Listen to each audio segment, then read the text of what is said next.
Série 2, exercice sur les circuits triphasés. Exercice 4. L'énoncé de l'exercice.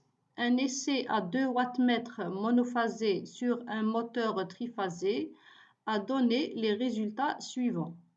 P1 égale à 5950 watts, P2 égale à 2355 watts. La tension entre lignes est de U égale à 600 volts. Première question, tracer le circuit du branchement des 2 wattmètres. Question 2, à partir de ces mesures, retrouver les valeurs des puissances actives et réactives du moteur. Et en dernier, en déduire le courant de ligne et le facteur de puissance du moteur. Première réponse, le circuit de branchement des 2 wattmètres. Donc, comme montré ici sur l'image, voilà le moteur triphasé, première, deuxième et troisième phase. Le branchement des 2 wattmètres, il se fait comme suit. On doit choisir 2 phases et une phase de référence. Donc, le premier wattmètre, par exemple, il sera branché sur la première phase et la tension, elle sera entre la première et la troisième phase. Le deuxième wattmètre, il va être branché sur la deuxième et pour la tension, donc, elle sera branchée entre deuxième et troisième. Donc, c'est important de choisir la même référence pour le branchement de la tension. Réponse 2. À partir de ces mesures, retrouvez les valeurs des puissances actives et réactives du moteur. Donc, on cherche à trouver la puissance active totale consommée par le moteur et la puissance réactive totale. Donc, la loi des 2 wattmètres nous donne la formule suivante. La puissance totale, c'est l'indication du wattmètre 1 plus l'indication du wattmètre 2, qui est égale en même temps à la racine de 3 UI cosinus de phi.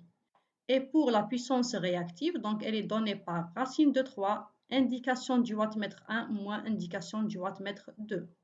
Donc si on fait l'application numérique, la puissance active totale, donc ça va être 5950, c'est l'indication du wattmètre 1, plus 2355 qui est l'indication du wattmètre 2, ça va me donner 8305 watts. Pour la puissance réactive, donc l'application numérique, ça va me donner 6226,72 volts ampères réactifs. Dernière réponse, déduire le courant et le facteur de puissance du moteur. On va commencer par le courant de ligne. On sait que la puissance totale consommée par le moteur, donc elle est donnée par racine de 3 UI.